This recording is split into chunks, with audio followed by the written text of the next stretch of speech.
What are y'all? This DJ Illmatic back once again, coming at you live and direct, straight from my crib, USA, daily operation, episode 17. Here to chop it up with you once again about all the goings on in the gaming world today.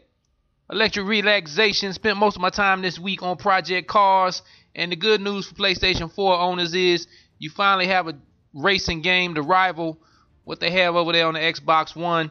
Project Cars is definitely a game that stands up to the heavyweights in the racing genre, such as the Forzas and the Gran Turismos.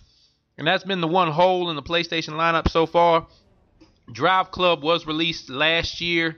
I've never played it personally. Like most people, I was waiting for the free demo that came with PlayStation Plus that never materialized. But from what I've heard, it didn't really live up to expectations. Project Cars does just that. First of all, it's a absolutely beautiful game. It's the best looking racing game I've seen.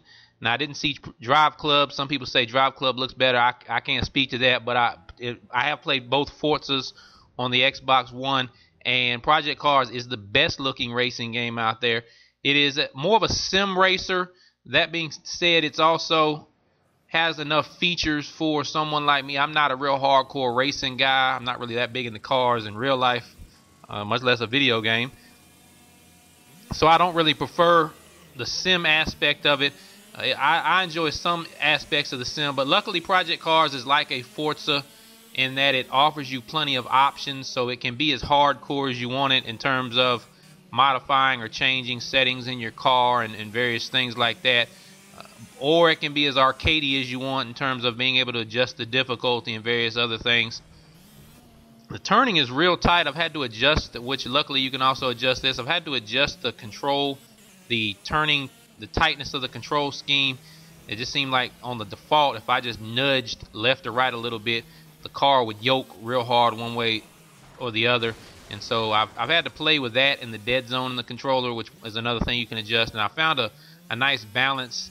And so I've really enjoyed playing the game. Haven't really played it online yet. I've spent most of my time in a career mode. You start off in kart racing and work your way up. And then from what I understand, I haven't made it that far, but I have a friend that has, and he said that they actually have Formula One race cars as well. And so there's such a variety of cars. Now, there have been some complaints that they don't have certain makes or models. I think they don't have Toyota and Ford maybe, which that doesn't bother me at all. I play racing games to drive around in cars that I'll never drive, never own, such as a Lamborghini or Ferrari. If I want to drive a Toyota, I can go out in the garage and hop in mine. And so it doesn't really bother me that they don't have these certain makes and models. But they do have a nice track list as well. I think there's 16, if I remember counting correctly, locations and about 2 tracks for each location. So that gives you about 32 tracks all told. So I'm having a real good time with Project Cars so far. I highly recommend it for anyone that enjoys racing, whether you're a hardcore sim racer or just someone who likes to drive around from time to time like me. I also spent some time with The Wolf Among Us on the PlayStation 4. Copped this on the PlayStation flash sale they had over the weekend for $5. I actually have no background with The Wolf Among Us. I don't really know. In fact, I didn't even know it was a DC comic series, but I copped it because it was $5, and I enjoyed the other Telltale The Walking Dead games as well, so I figured I'd give it a try for that price. Played through the first 2 episodes, and I'm really interested in it. Really like the story, really like the world it's created, so I'm really looking forward to continuing to play through that. It's basically another typical Telltale game in terms of the gameplay, and it's really the story that has to hook you in to enjoy this, and so far it has done that. Alright, y'all. Next up, we got Buck 'em Down. This is a segment of the show. We buck down the foolishness and the ignorance in the gaming world today. I want to take some time to speak about Konami. Excuse me. And Konami's been in the news the last couple months. First of all, we're getting closer and closer by the day to the release of Metal Gear Solid 5, The Phantom Pain. And in the past couple of months leading up to this release, which I believe is in September if I'm not mistaken, first of all, Hideo Kojima, who is the face behind the Metal Gear series, it was announced about a month or 2 ago that he would not be returning to Konami. Shortly after that, it was announced that Silent Hill, which was supposed to be Kojima's next project with Konami, would no longer be released, and so that was canceled. And then, so of course, shortly after that, PT, which was basically a demo to announce the the new Silent Hill was pulled from the PlayStation store. Not only was it pulled from the PlayStation store, but if you hadn't downloaded it already, so if you didn't have it on your system, even if you've downloaded it before, you won't be able to re-download it. I don't really have any problem with Konami in terms of any of those moves. First of all, in terms of Kojima, I don't know what happened. None of us really outside of Konami know what happened, so I can't speak to that. It could have been all Kojima's fault, and so I can't necessarily hold any animosity towards Konami for that. It could be all Konami's fault, but we don't know, so I can't really assess blame or hold any grudges either way regarding that. As far as PT goes, I think they should have left it on the store for no other reason that I don't really look at. I understand that they're no longer releasing Silent Hills, and that PT was meant to promote that, but it's not a true demo in the sense that PT was not actual gameplay or anything close to what the gameplay in Silent Hill was going to be like.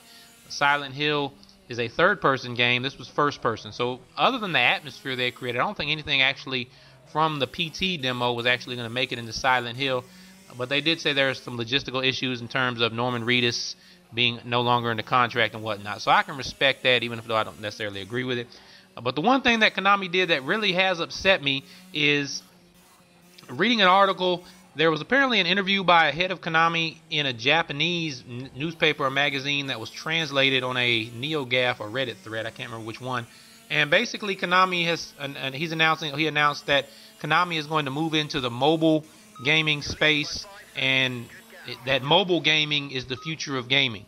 Now this phrase, this statement by Konami has upset me, and it upsets me for one reason. And to me, if you want to leave console gaming and make mobile games, that's fine, but this, by saying mobile gaming is the future of gaming, to me that's just spitting in a gamer's face before they leave. And I take offense to that, because to me, when I hear Konami or anyone say mobile gaming is the future of gaming, what I hear is forget, and keep in mind I try to keep my show G-rated or suitable for all audiences, so when I say forget, understand I do not want to use, or I do not hear that F word. I hear another much shorter F word. But what I hear is forget you as a gamer, forget everything you want in the future of gaming, forget gaming, because you no longer matter in that space going forward. Excuse me. And that bothers me, because I am a gamer who has been gaming for over 30 years now. I go all the way back to the Atari 2600, through the Nintendo, up through the present generation consoles, and in those years I have spent an obscene amount of money on gaming and consoles and games themselves. A large chunk, or a nice chunk, of that money has gone to Konami.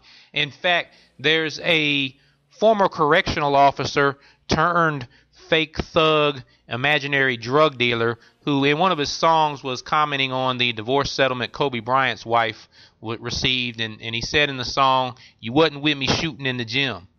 Well, I was with gaming shooting in the gym. I've been there from the beginning. And so for anyone to tell me that that no longer matters, or I no longer matter because I'm not part, the future of gaming does not involve what I want, it bothers me. Now, I have no problem with Konami moving into mobile gaming. It's a business decision. I respect that.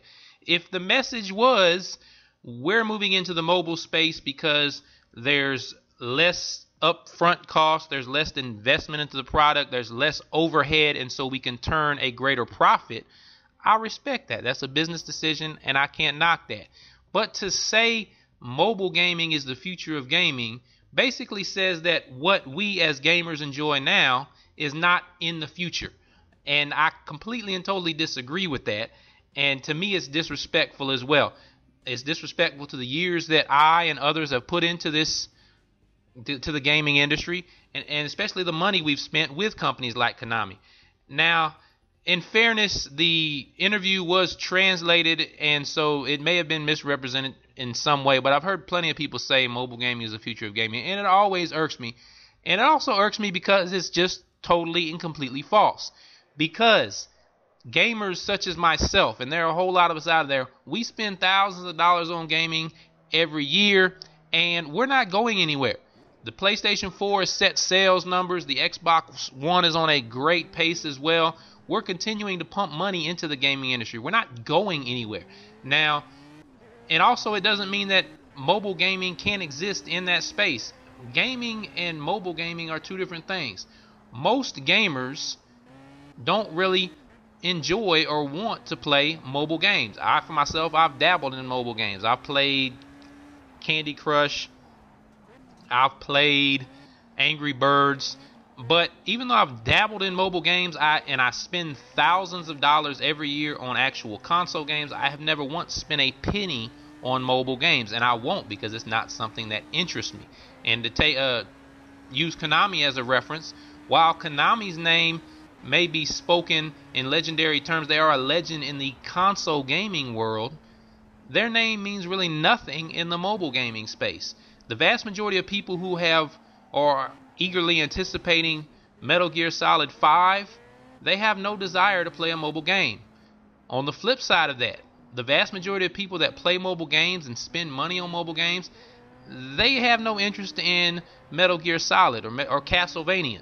Now, that's not to say that Konami can't make a whole lot of money in the mobile space, but they have to understand going in that their name isn't going to be held with any regard in that space. And so anything they do, they're going to do on their own, on the credit on the back of the game, and not necessarily from their name. But mobile gaming is completely separate. I don't see mobile gaming, to me it's a crapshoot, because if you look at something like Candy Crush, yeah, they made an obscene amount of money, but look what they've done since then. Candy Crush did so well that they actually listed their stock on the stock exchange, and since that day one, the stock has plummeted. They haven't really done anything since then to go forward or produce another hit like that. There's also Zynga, I believe it was, the former head of Microsoft or Xbox, that went over and worked for that mobile gaming company. That's been a complete failure since their early success. And the problem is there's just so many mobile games out there. It is easy to put out a mobile game. There's not a lot of overhead, so many people can get involved in it, but that means there's going to be a flood of games. So it can be hard for your game to get recognized. And a lot of times it's just throwing things on the wall and hope they stick. And so the idea that mobile gaming is a definite cash cow, I think is definitely misrepresented. And I don't, once again, think it is the future of gaming. People have always been talking about the future of gaming. Watching an old YouTube video of the first E3 back in 1995, Atari Jaguar was talking about VR was the future of gaming. Well, here we are 20 years later, and VR still hasn't gotten off the ground. Now that we have a lot of companies that are putting out VR headsets in the next year, so maybe it will be, and maybe it won't, but these predictions of what the future of gaming holds can often be off. I can see the future of gaming being console-less. In other words, I could see it being more of a service like a PlayStation Now. The problem you run into with that is the infrastructure needed to support that isn't on that level, and it doesn't look like it's going to get there soon. And so can that sustain it? But as far as console gamers, we're not going anywhere. This is our love, our hobby. We made it what it is today. We enjoy sitting in front of our TVs, playing these games. We have no desire to play these things on phones or any of those other things. And so we're not going anywhere. Gaming isn't going anywhere. If you want to say there is a market for mobile games, you can have plenty of success in mobile games, but to diminish what console gaming is, or to suggest that console gaming is going away and mobile gaming is going to take over, is a farce. It's a mistruth, and I wish people would stop spouting that foolishness. Alright, y'all, that's all the time we got for this week's episode of Daily Operation. Once again, this has been DJ Illmatic, Daily Operation, episode 17. Once again, check us out on 8bitchimp.com for all that gaming flavor you savor, 8bitchimp.com. Also, check me out on Twitch at DJ_Illmatic. Check me out on YouTube at DJ_Illmatic as well. Like the videos, subscribe to the channel. I'm hitting y'all with flavor weekly. Also, holler at me on Twitter, Twitter DJ Illmatic23, all together, no space, no underscore. Get at me on one of all three of those, and I will get back at you. Also, if you want just the audio version of this podcast, check me out on iTunes. Search 8-Bit Chimp on iTunes, and you'll find Daily Operation there as well. Once again, fat shout to my Organized Gamers family. Fat shout to everybody showing love and support to DJ Illmatic, watching the videos, liking the videos. Much love for the support. We're going to keep bringing them to you. This DJ Illmatic, Daily Operation. We out, y'all. One.